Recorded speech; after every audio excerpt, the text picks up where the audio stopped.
fait, le Chili cherche à se positionner comme un acteur majeur dans l'exportation de l'hydrogène vert, dû en fait à nos capacités de production en énergie renouvelable, qui en fait peuvent être multipliées par plus de 80 fois des conditions actuelles.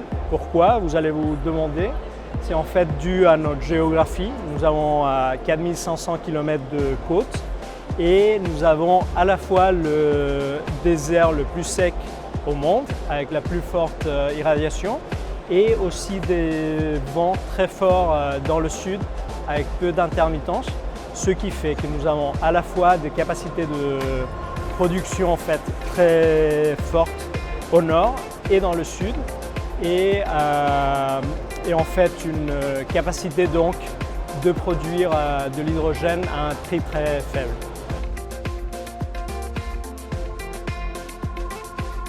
C'est une stratégie en fait qui est à la fois qui est récente mais qui est très solide.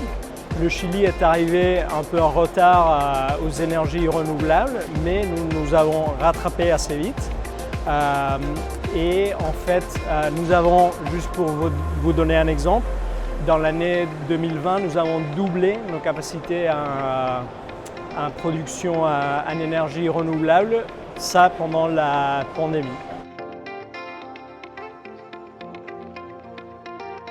La stratégie en fait se déploie en 3 phases. La première est plus axée en fait sur la consommation interne d'hydrogène via la décarbonation des projets qui sont déjà en cours. Nous avons, je vous rappelle, une très forte production minière. Nous sommes le premier producteur mondial de cuivre et de ce fait-là en fait l'industrie locale, que ce soit le cuivre, les mines, l'acier, vont être preneurs de cette première production. Alors nous allons remplacer par exemple l'ammoniac et le méthane, etc. Ça c'est la première phase. Ensuite nous allons exporter vers, en fait avec des partenaires stratégiques qui sont déjà en cours. Et dans une troisième phase, nous allons exporter à plus grande échelle.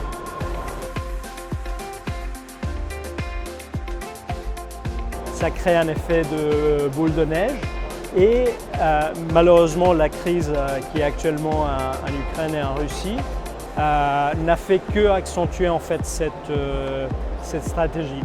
Là par exemple je pense au European Fund for Sustainable Development Plus qui vient en fait au mois de mars de doubler par 2 leurs engagements par rapport à l'importation de hydrogène vert produit en dehors de l'Europe. Alors ça c'est des excellentes nouvelles pour le Chili, qui est, je vous rappelle, le producteur qui aura probablement les coûts de production les plus faibles.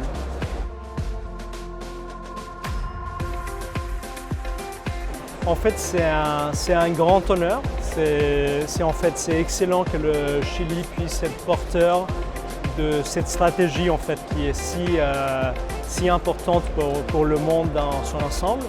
Mais en même temps, ce n'est pas surprenant, je dis ça de façon humble, parce que le Chili a misé en fait sur une stratégie de décarbonation qui est très très forte. Nous avons pas uniquement beaucoup de potentiel, mais aussi nous avons démontré que nous sommes capables de mener une stratégie en fait assez rapidement pour la décarbonation de notre filière. Alors le Chili, je pense, a tous les atouts pour pouvoir attirer sur notre territoire ce nouveau salon. Alors j'invite nombreux nos partenaires à pouvoir y participer. Et en fait, juste avant ça, d'ici un mois, nous allons conduire une mission que nous développons avec la Task Force Hydrogène, qui a été créée par le MEDEF International et par France Hydrogène. Nous accompagnons une mission au Chili, justement en fait pour pouvoir montrer le pipeline de projets qui existe déjà, qui compte plus de 40 projets déjà. J'espère vous revoir tous à HyVolution l'année prochaine au Chili.